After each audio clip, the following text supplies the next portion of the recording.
Très heureux de vous avoir encore à ce grand programme, Camp des familles. Au fait, Camp des familles, c'est tout simplement une plateforme qui est attachée à la vision que je dirige. Et cette plateforme, c'est tout simplement un rassemblement prophétique pour la visitation des familles. Amen.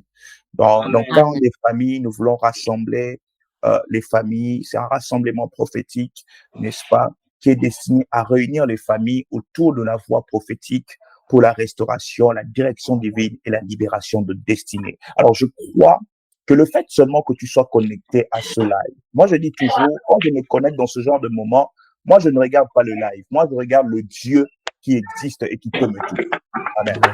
Amen. Alléluia. Moi je regarde le Dieu qui peut me toucher et qui peut me visiter tout simplement. Amen.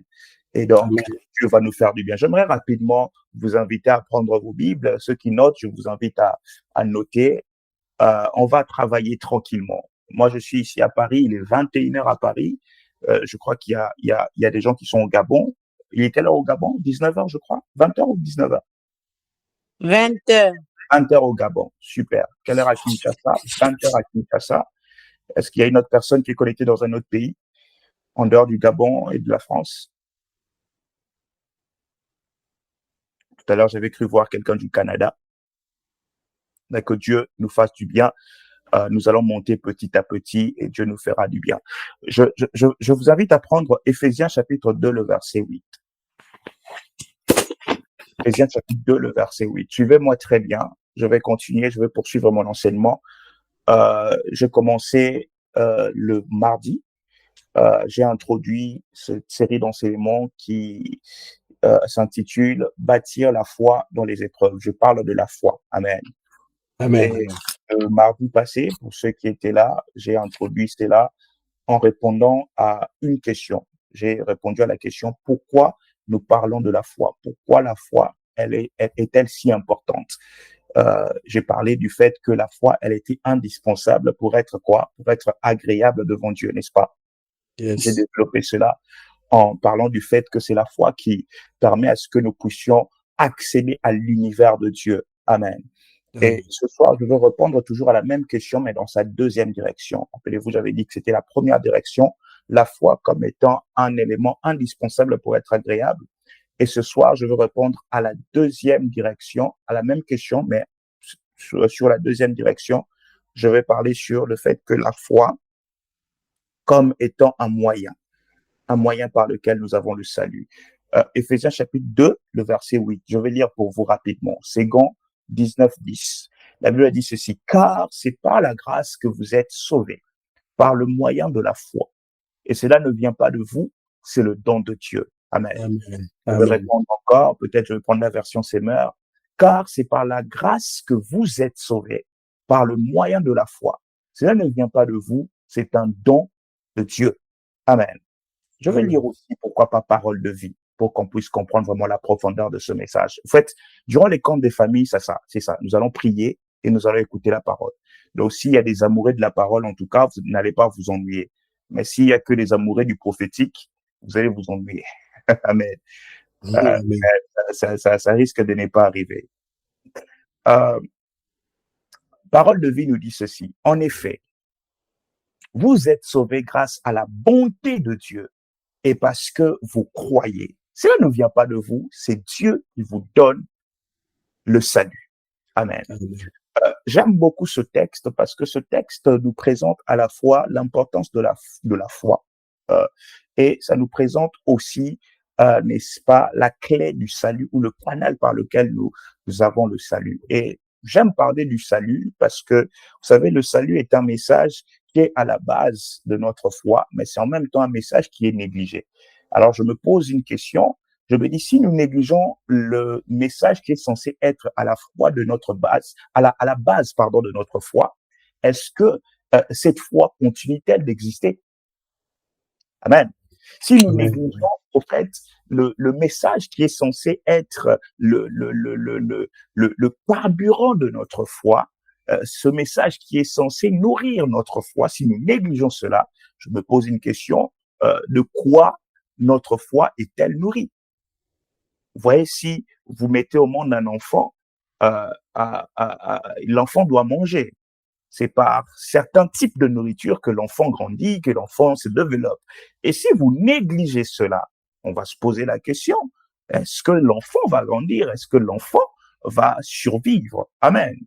Amen. Et la foi peut-elle survivre si on néglige le message qui est censé la faire grandir? En tout cas, on va développer ça parce que c'est très important de parler du salut. En fait, ce texte, comme je disais, nous fait comprendre que c'est par la grâce que nous sommes sauvés, n'est-ce pas? C'est par la grâce que nous sommes sauvés. Pourquoi c'est par la grâce? Parce que le sauvé en question, donc le salut en question, c'est un don. Amen. Le salut est un don. Ce n'est pas quelque chose que tu as demandé. Amen. Personne ici a demandé à Dieu d'être sauvé. Non. Parce que nous ne méritons pas en réalité cela. Alléluia. Amen. Vous savez, lorsque vous comprenez ce message, vous comprenez ce texte, vous allez, n'est-ce pas, comprendre que vous ne méritez pas ce que vous avez reçu de Dieu. Et ça va vous simplifier, ça va vous aider dans plusieurs choses. Une fois, j'ai prêché toujours en ligne, c'était un grand rassemblement en ligne à l'époque, je crois que c'était en 2021, 2020. Le Covid, c'était en quelle année? 2020, 2021? En tout cas, c'était durant le Covid. C'était une grande communauté coréenne qui m'avait invité. Ils avaient vu une de mes vidéos et ils m'ont invité. Je prêchais devant plus de 2000 personnes connectées de partout dans le monde. Et je prêchais sur comment savoir que je suis réellement pardonné, comment savoir que je reçus réellement le pardon de Dieu. Il y a une seule manière pour, n'est-ce pas, comprendre ou savoir que vous êtes pardonné. La meilleure manière, c'est de vous dire que vous ne méritez pas le pardon en question. Est-ce que quelqu'un me comprend? La meilleure manière, c'est de vous dire que vous ne méritez pas le pardon en question. Pourquoi? Parce que vous ne l'avez pas reçu, ce pardon, par mérite, mais vous l'avez reçu en Jésus-Christ. Est-ce que je parle à quelqu'un? Yes. Tu as reçu le pardon en Jésus-Christ. En fait, tu ne mérites pas. Tu ne mérites pas. Ce n'est pas parce que tu pries beaucoup, ce n'est pas parce que tu vas à l'église chaque jour, ce n'est pas parce que, non. Tu ne mérites pas. Et il n'y a aucune chose que tu peux faire. Aucune chose. Amen. Aucune chose. Amen. En fait, comprendre cette vérité vous permettra même de vaincre le diable qui cherche à culpabiliser plusieurs.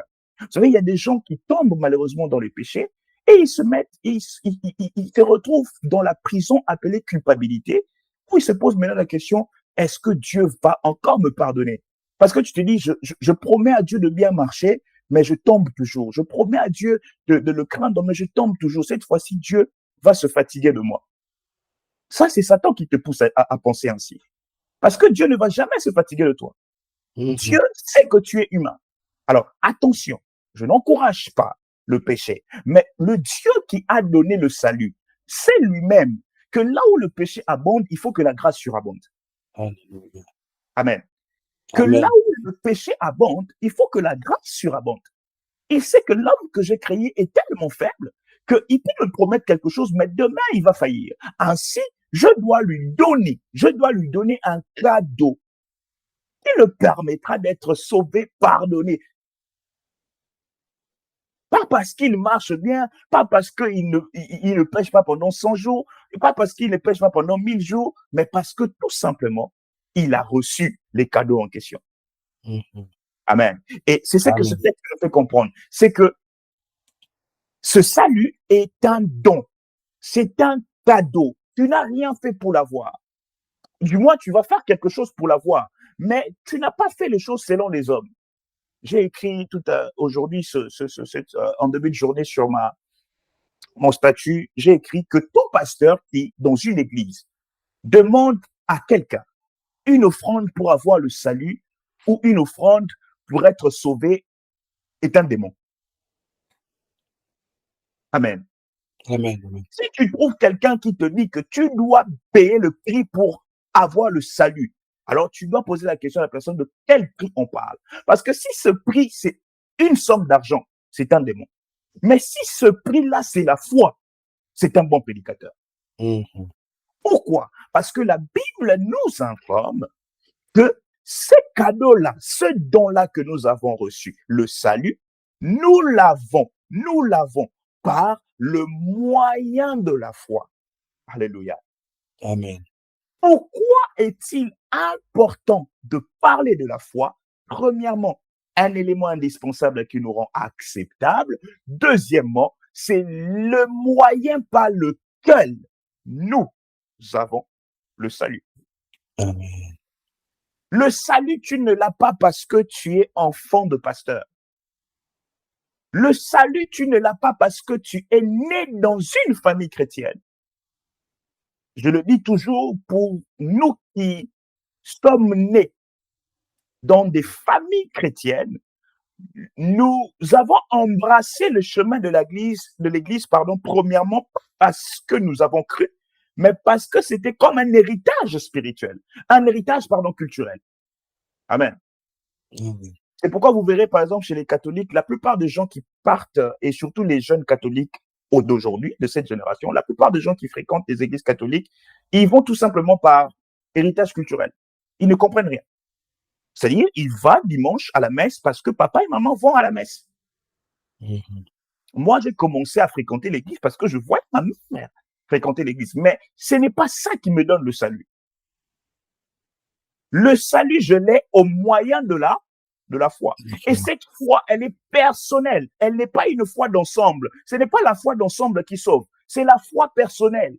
Voilà pourquoi l'apôtre Paul va parler à cet homme, à cet officier de la prison. Il dit, si tu crois, tu seras sauvé toi d'abord. Parce que la foi en question, elle est d'abord personnelle. C'est ainsi qu'on parle de la notion du salut individuel. Le salut est individuel, c'est là. Amen. Amen. Est-ce que quelqu'un me comprend? Yes, Je vais avancer tout doucement et vous allez savoir pourquoi je parle de cela. Et vous allez être bénis. Vous allez vraiment être bénis. Le salut, nous l'avons par le moyen de la foi. Parce que c'est un cadeau. Le salut est un cadeau. Et le salut étant un cadeau, vous devez comprendre que le salut dont on parle, le salut en question, c'est une personne. Amen. Amen. Oui. Et cela se confirme dans Jean 3,16. Car Dieu a tant aimé le monde qu'il a donné son Fils. Yes. Il a donné son Fils. Il a donné lui-même. Il a donné. Il a donné son Fils. C'est le don. C'est le cadeau. C'est l'offrande. C'est le présent. Le don gratuit que Dieu nous a donné. Ça, c'est ce que le texte nous fait comprendre. Je suis dans Éphésiens chapitre 2, le verset 8. Que par la grâce, nous sommes sauvés. D'accord? Tu n'as pas à fournir d'efforts pour être sauvé. Tu dois juste croire. Par la grâce, tu es sauvé. Et on nous présente que la foi, n'est-ce pas, c'est le moyen par lequel ce cadeau arrive vers nous. Et lorsque vous prenez le mot moyen, c'est une préposition grecque, d'accord? C'est le mot moyen là-bas, c'est une préposition grecque dia. Et dia veut dire traverser, passage ou canal. Traverser, passage ou canal. Ainsi, je vais établir ces trois affirmations. La foi est le passage par lequel le salut traverse pour impacter nos vies. Amen. Amen. Amen. Un, pour que le salut devienne ton affaire, tu dois croire. Pour que le salut devienne ton affaire, tu dois croire. Amen. Amen. Pour que le salut devienne ton affaire, tu dois croire. Le salut, la foi est le passage par lequel le salut traverse.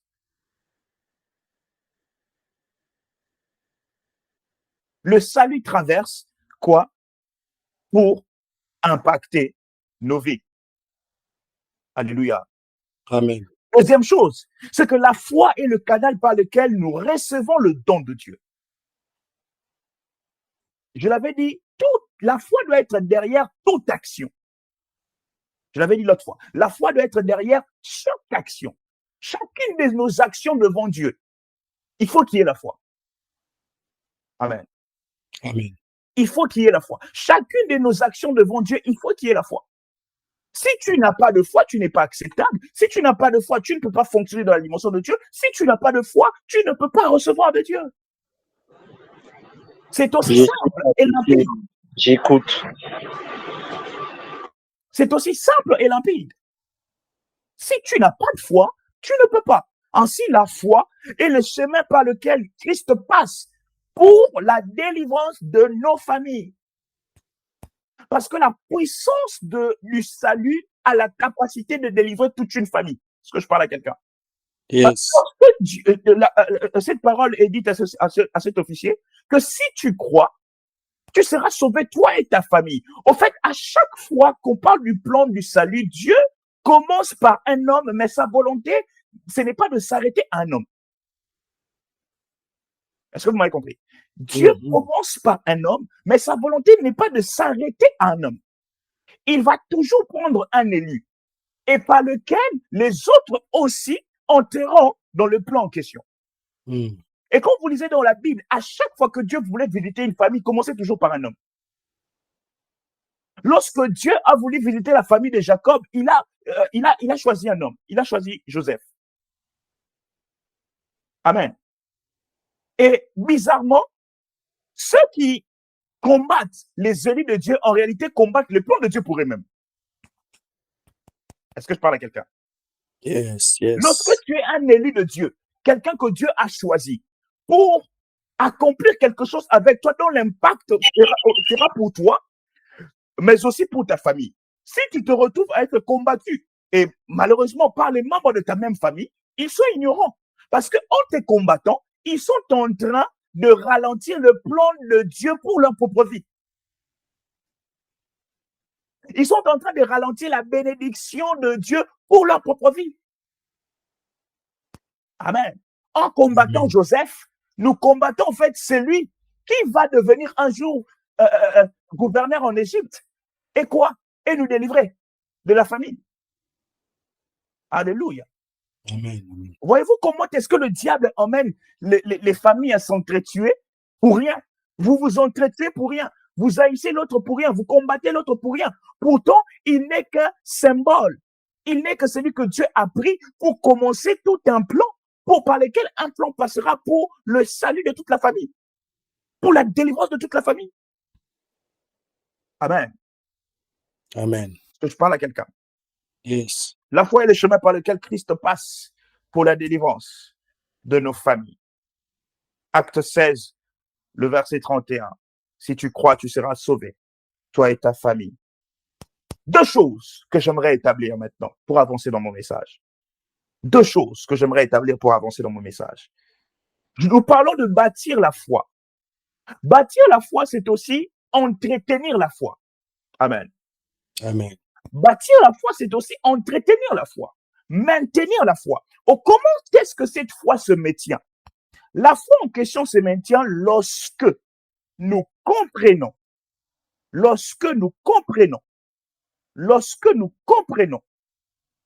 ce que j'appelle le carburant de la foi. Alléluia. Amen. Lorsque nous comprenons le carburant de la foi.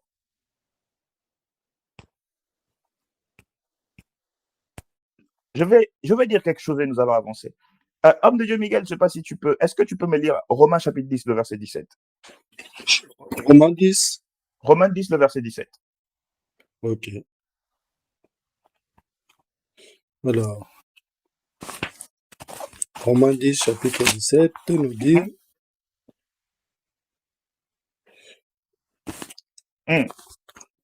je suis 10, 17. Alors, ainsi la foi vient de ce que l'on entend, et ce que l'on entend vient de la parole de Dieu. Ah, ainsi la foi vient de ce qu'on entend, et ce qu'on entend vient de la parole de Christ. Et Dieu. Alléluia. Et Amen. ce texte met une lumière sur le fait que l'existence de la vraie foi vient de ce qu'on entend. Amen. Je parle de la vraie foi. Par la foi, nous avons le salut, n'est-ce pas? Et cette foi-là qui nous donne le salut naît d'un message que nous quoi? Que nous recevons, que nous entendons. Donc, pour entretenir cette foi-là, il faut faire quoi? Il faut entendre. Il faut comprendre le message en question. Oui, entendre la parole. Yes. Ce texte met la lumière sur l'existence de la vraie foi. Elle montre la solution pour la survie, la croissance, la nutrition de cette foi. Et durant ce camp de famille, nous allons nourrir la foi. Amen. Nous n'allons pas nourrir la foi avec des services prophétiques. Nous allons nourrir la foi avec la parole. Alléluia. Amen. Amen. Nous allons nourrir la foi par la parole. Nous n'allons pas nourrir la foi seulement par la prière, par la parole.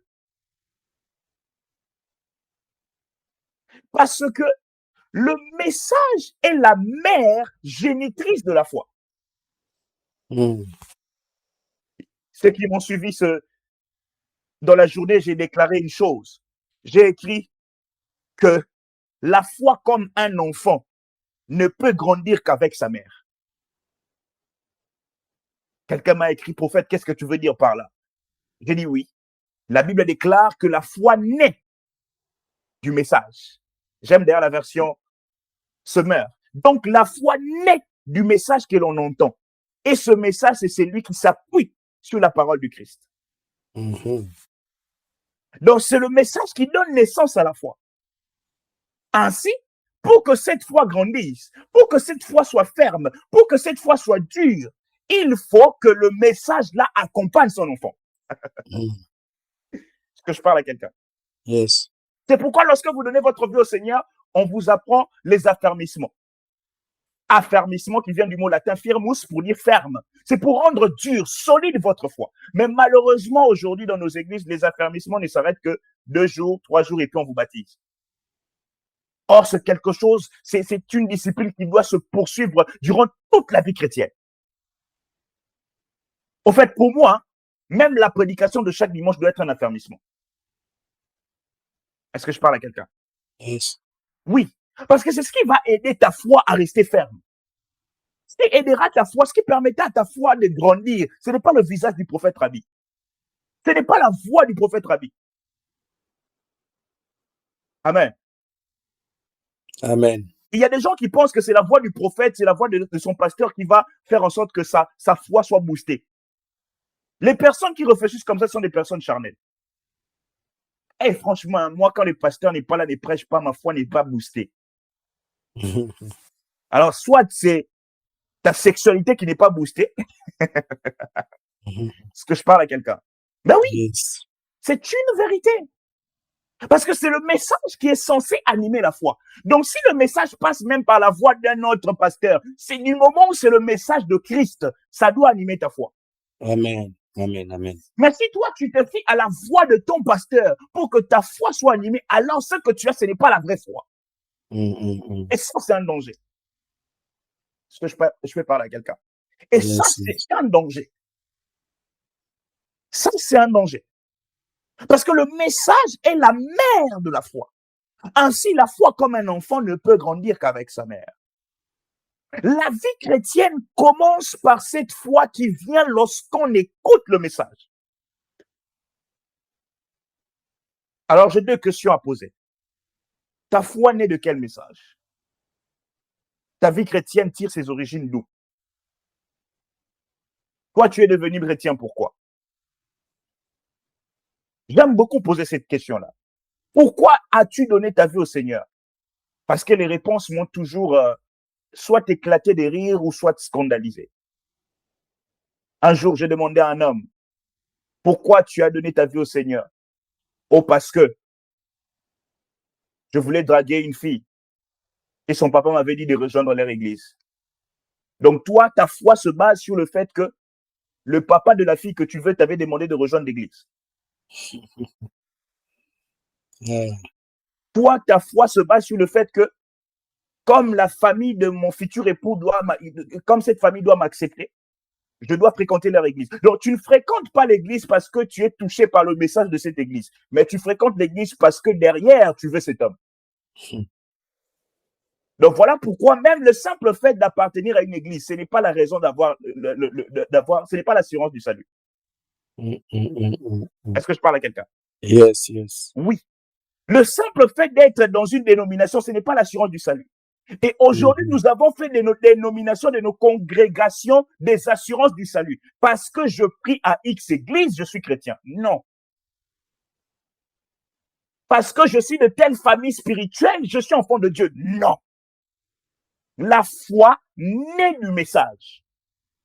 Et le message que Christ a laissé ne l'a pas laissé dans une congrégation définie. De son passage sur la terre, Christ n'a pas laissé dénomination X, dénomination Y. Christ a laissé l'église corps de Christ. Amen. Est-ce que je parle à quelqu'un? Yes, avance, come on. Maintenant, le danger, c'est que tu peux être dans une église locale, mais ton nom n'est pas dans l'église corps de Christ. Est-ce que je peux parler à quelqu'un? Yes. Tu peux être membre d'une église locale, mais ton nom ne figure pas sur la liste de l'église corps de Christ, Voilà pourquoi vos noms peuvent se retrouver dans des registres des églises, mais ton nom manque dans le livre de vie. Et ça, c'est une grande forme de tragédie. Quelle tragédie d'avoir fréquenté l'église matin, midi, soir, pour qu'au final, qu'on me dise ce jour-là que mon nom ne figure pas. Que le nom de ma famille ne figure pas. Quelle tragédie que Dieu me dise, prophète, rabbi, tu t'es dit prophète devant les gens, mais ton nom ici ne figure pas. Que je parle à quelqu'un. Yes. Pourquoi? Parce que la foi, elle naît du message. Ta vie chrétienne doit tirer ses origines de cette foi-là. Ta vie chrétienne commence à la croix. Parce que c'est à la croix que le message en question s'est accompli.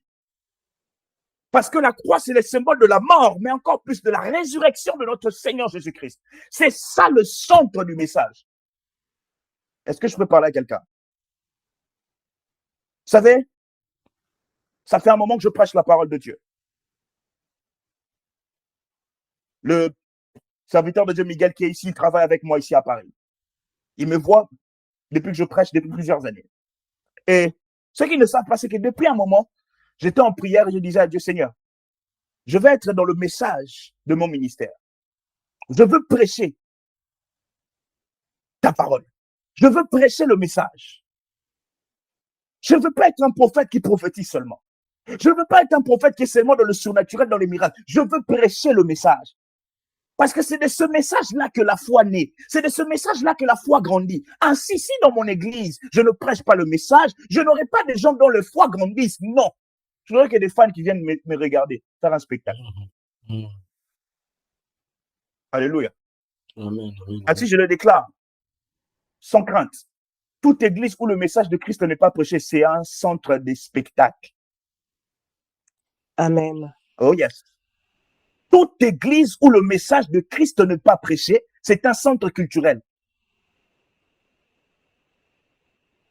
C'est une église qui travaille dans la dimension culturelle, où les hommes et les femmes viennent se rencontrer tous les dimanches pour voir comment ils sont habillés, comment ils sont parfumés, pour se draguer et puis rentrer à la maison. Est-ce que je parle à quelqu'un? Yes, come on. Yes. Parce que la foi qui sauve, la foi qui guérit, la foi qui délivre, se repose sur la vérité de Romains chapitre 10, le verset 17. Une foi qui s'appuie sur la parole de Christ. Et pourquoi? Regardez comment je vous emmène petit à petit. Je suis en train d'introduire mon message. C'est une série d'enseignements. Je ne sais pas, peut-être que j'ai 50 enseignements autour de ce thème. Voilà pourquoi j'ai commencé à enregistrer ça, parce que je vais réécouter ça pour en faire un livre. Bâtir sa foi dans les épreuves. Pour que ta foi résiste dans les épreuves, cette foi doit être basée, assise sur la parole de Christ. Amen. Est-ce que je parle à quelqu'un? Yes. La foi qui se repose sur la parole d'un homme aura des problèmes. Parce qu'un homme peut te mentir. Les sœurs, vous êtes là? Amen, amen. Oui, oui. Un homme peut te mentir. Un homme peut te dire à minuit, je ne peux pas dormir sans toi. Mais à 5 heures, il ronfle avec quelqu'un d'autre. Est-ce que je parle à quelqu'un? Yes. Les hommes fidèles existent. Au nom de Jésus, j'en fais partie. Alléluia. Amen, amen, amen. Mais c'est pour dire tout simplement que ta foi ne doit pas se reposer sur la parole humaine, mais sur la parole de Christ. Et je vais avancer pour dire ceci. Toute foi qui n'a pas pour fondement ce qui est dit dans Romains 10, 17, cette foi-là est un danger pour la personne qui la détient. Parce que non seulement elle t'écarte du plan du salut, mais elle te fait perdre du temps. Parce que le temps que tu passes à l'église, en réalité, toi, tu fais seulement un exercice de figuration. Est-ce que je parle à quelqu'un? Yes.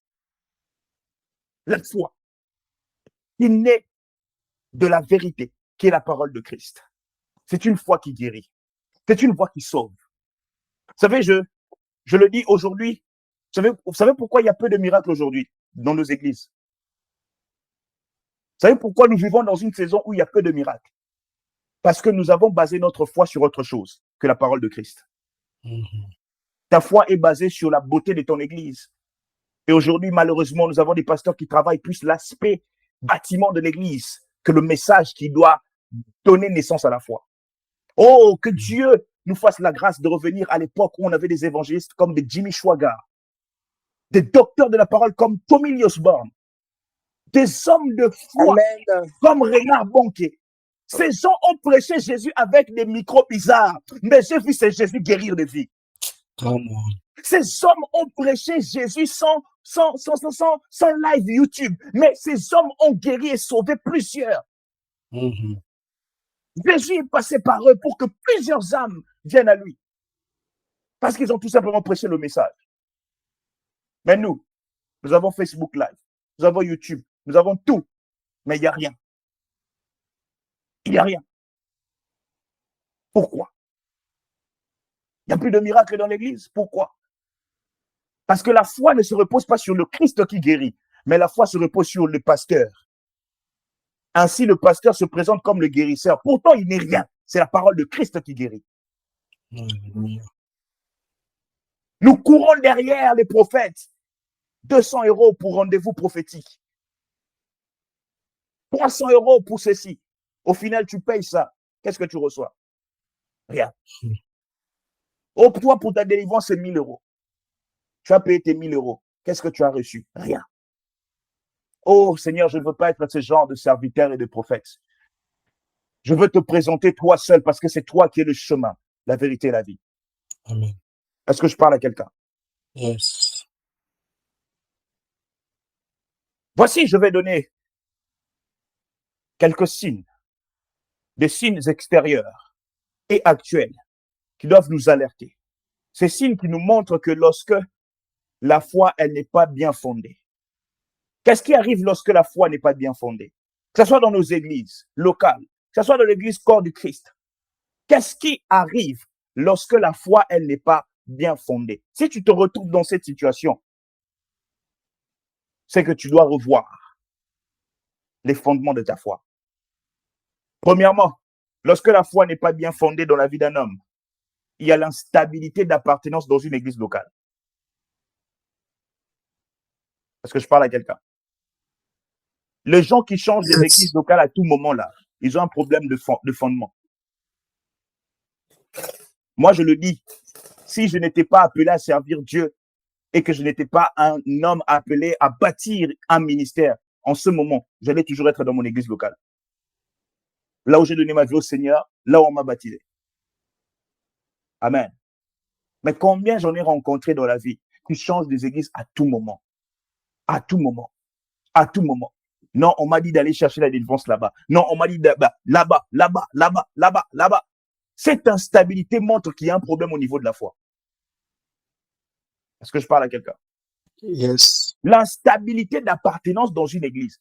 Pourquoi je parle d'une église locale?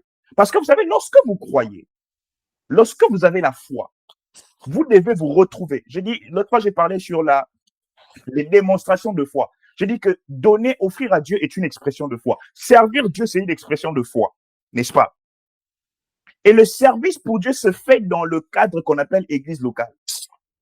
Et lorsqu'on est né de nouveau, on doit grandir dans une église locale, on doit servir dans une église locale. Ainsi, on exprime notre foi. Est-ce que quelqu'un me suit? Donc, Yes. quelqu'un qui a du mal ou qui est dans cette forme d'instabilité d'appartenance, une personne qui a une instabilité d'appartenance dans une église locale, il y a un problème dans sa foi. La foi n'est pas bien fondée. Deuxième chose, le manque de maturité spirituelle. Lorsque ta foi n'est pas bien fondée, lorsque ta foi n'a pas de bonnes fondations, n'a pas de bons fondements, il y a un problème de maturité. Il y aura un problème de maturité. Et ça, nous voyons cela malheureusement dans l'Église. Et ça, nous voyons cela malheureusement dans le milieu chrétien. L'immaturité des hommes de Dieu. C'est le signe qu'il y a un problème au niveau de la foi. Amen. Amen. Oui. Troisième chose, les querelles, les divisions, les jalousies dans l'Église, c'est le signe qu'il y a un problème. Et à chaque fois que je dis que c'est le signe qu'il y a un problème au niveau de la foi, vous devez comprendre que le fait que la foi soit mal fondée, que le fait que la foi soit mal positionnée, cela veut dire que le message qui est censé positionner, fonder la foi n'est pas présent. Amen. Le message qui est censé positionner la foi n'est pas là, n'existe pas. Ainsi, dans une église où l'amour n'est pas prêché, dans une église où Christ n'est pas prêché, où l'amour du prochain n'est pas prêché, l'église sera composée des hommes et des femmes qui s'entretuent. Oui, moi j'ai vu des églises où il y a 3 camps. Les camps des mamans diagonaises, les camps de la femme du pasteur et les camps des jeunes. Nous allons à l'église pour former des camps. Nous allons à l'église pour former des groupuscules. Les querelles, les divisions, les jalousies. Le fanatisme dans l'église, c'est le signe d'une foi qui n'a pas de bonnes fondations. Et malheureusement, le fait que le message de Christ manque, là où le message de Christ n'est pas prêché, il n'y a pas formation des disciples, mais il y a formation des fanatiques. Là où Christ n'est pas prêché, on ne forme pas les disciples, mais on forme les fanatiques. Voilà pourquoi nous vivons dans un monde où même si un homme de Dieu fait quelque chose de mal, il suffit juste de dire non, homme de Dieu, vous avez mal fait. Vous avez toute sa communauté qui tombe sur vous. Amen. Toute sa communauté. Oh non, homme de Dieu, ce que vous avez fait, ce n'est pas bien. Oh, ne touche pas notre Père. Fais attention. Et ça part même aux insultes. Ça part en clash sur TikTok. Pourquoi? Parce qu'à la place de former les disciples, allez faire de toutes les nations des disciples et non des fanatiques. Nous sommes devenus des fans de nos pasteurs, des fans de nos congrégations. Si tu te retrouves dans cette situation, tu es en danger. Parce que le salut, nous l'avons par le moyen de la foi. Amen. Le fanatisme dans l'église, les scandales dans l'église. Pourquoi il y a des scandales? Le problème, c'est la foi. Tout tourne autour de ça. Les difficultés de se libérer de certaines pratiques. La foi. Et qu'est-ce qui cause tout ça? Premièrement, comme je disais, le manque du message de Christ dans l'église. Le manque du message de Christ dans l'église. Les messages ne sont plus christocentriques, mais des messages qui tournent autour de la personne du pasteur, autour de sa famille. Les messages ne sont plus christocentriques. Il n'y a plus de prédication christocentrique. Ce n'est pas Christ qui est prêché, mais c'est la vie du pasteur qui est prêchée. Ce n'est pas la vie du pasteur qui sauve, c'est la vie de Christ qui sauve. Qu'est-ce que le salut? Qu'est-ce que la vie éternelle? La vie éternelle, c'est de connaître Dieu et la personne qui l'a envoyé, Christ. Est-ce que je parle à quelqu'un? Yes, come on. Il n'aura pas le salut si je me mets à parler de ma vie. Si je suis un pasteur qui t'enseigne ma vie, c'est l'histoire que je fais. Ce n'est pas l'évangile que je prêche. Exact. Si le message tourne autour des sorciers africains, c'est de la culture africaine, c'est de l'anthropologie africaine que je te prêche. Ce n'est pas l'évangile. Voilà pourquoi notre foi est nourrie de peur. Pourquoi? On ne nous présente plus le Christ qui peut vaincre les démons, mais on nous présente seulement les démons et les démons. À un moment, tu te dis, est-ce que mes démons peuvent partir un jour? Est-ce que je peux un jour sortir des liens des familles? Ah là là. Pourquoi? Parce qu'on ne te prêche pas Christ. Le pasteur arrive. Il commence d'abord à vous raconter ses vacances. Vous savez, le plus mal dans ça, c'est que ces vacances sont financées par nos offrandes. Est-ce que je parle à quelqu'un? Yes, Les yes, c'est vrai. vacances du pasteur sont financées par les offrandes. Et il a quand même l'audace de venir nous dire ça. Il nous dit, oh, vous savez, je viens d'offrir à ma femme une nouvelle voiture. Si tu dis amen, ça t'arrive aussi.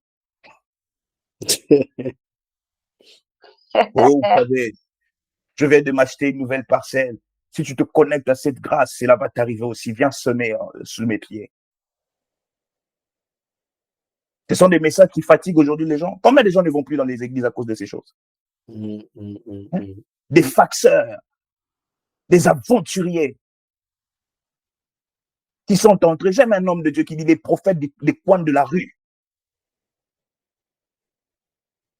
Qui sont entrés et qui prêchent autre chose que l'évangile de Christ, qui est censé donner naissance à la foi et maintenir cette foi. Des prédications non christocentriques, de cultes en grande partie axés sur les services. Il n'y a plus de place pour la parole. Donc, c'est-à-dire dans un culte de 3 heures, l'homme de Dieu passe 2 heures à faire le service prophétique et 30 minutes à prêcher. Maintenant, je vous pose la question. C'est le service prophétique qui sauve ou c'est la parole qui sauve? En cherchant à trop recevoir les prophéties, tu t'ouvres une porte ouverte vers l'enfer. Il est possible d'aller en enfer avec les prophéties. Que je parle à quelqu'un. Yes. Un culte doit tourner autour de Christ, autour de l'agneau, autour de la parole et non autour du... Des fois, je vois, pasteur, dès qu'il prend le micro, je sens qu'aujourd'hui, je ne dois pas prêcher. Je vois dans mon esprit. Faites attention et sortez de ce genre d'endroit. C'est un danger pour votre foi. Je ne suis pas contre le service. Je ne suis pas contre le prophétique. Je suis un fervent défenseur du prophétique. Je suis moi-même un prophète. On a commencé les cultes ici. La dame, je ne sais pas si elle est toujours là. On a vu sa maman qui est malade. C'est le prophétique. Mais dois-je tourner le culte autour de ça? Non.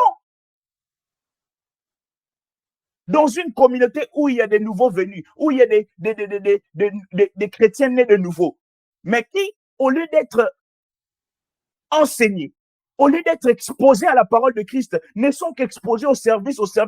Comment est-ce que leur foi va grandir? Comment? Matin, midi, soir, prophétique.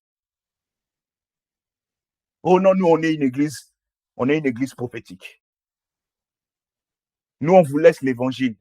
Nous, on prend la spiritualité. Est-ce que je parle à quelqu'un? Yes.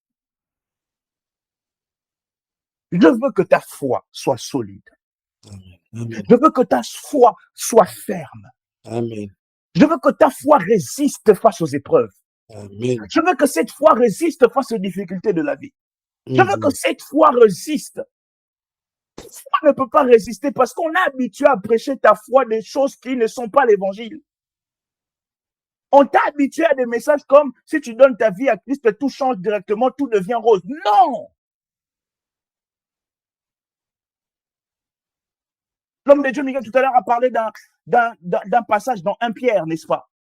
1 Pierre 7. Et 1 Pierre, n'est-ce pas, c'est le verset 7, le chapitre 4, je crois, 3. Non, premier chapitre, verset 7. Tu peux nous lire ça encore, s'il te plaît? Oui, bien sûr. Pierre. Bien sûr, bien sûr. Moi, je viens de trouver. Tu as trouvé, c'est bon? Oui, c'est bon. Mm-hmm. Oui, donc la parole nous dit, ainsi, la valeur éprouvée de votre foi, beaucoup plus précieuse que l'or, qui est périssable et que l'on soumet pourtant à l'épreuve du feu, aura pour résultat la louange, la gloire et l'honneur lorsque Jésus apparaîtra. Voyez-vous, la foi peut traverser des difficultés. Quand elle est basée sur la parole, elle peut tenir. Pourquoi? Parce que cette parole nous rappellera toujours qu'à la fin de toute chose, nous allons finir par des louanges et des actions de grâce. Je prie Yes. pour toutes les personnes qui traversent des moments difficiles, qu'à la fin, que vous puissiez dire, Seigneur, merci, parce que je viens de Alléluia. sortir d'une saison des moments difficiles et je Alléluia. suis entré dans une saison. Yes. Oh, est-ce que je parle à quelqu'un? Yes. Come on. Tu dis, Seigneur, merci. Et j'aimerais que ça soit ici que nous allons, qu'on clôture ce message avec ce texte. Que Dieu te bénisse, homme de Dieu Miguel, pour ce texte. Amen. Amen. Qu'à la Amen. fin, tu dis, Seigneur, à la fin, je crois que je finirai avec des louanges et des actions de grâce. Je finirai avec des louanges et des actions de grâce. Je Alléluia. le crois. Je Yes. crois que ce que je traverse a une fin. Les difficultés que je traverse a une fin. Amen. Le problème que je vis a une fin. Amen. La maladie que j'ai a une fin. Alléluia. Le chômage que j'ai a une date d'expiration. Mhm. Parce que je sais qu'à la fin, je dirai merci pour le travail que tu me donnes. Alléluia. Je dirai merci pour la paix que tu me donnes. Je Alléluia. dirai merci pour la bonne santé que tu me donnes.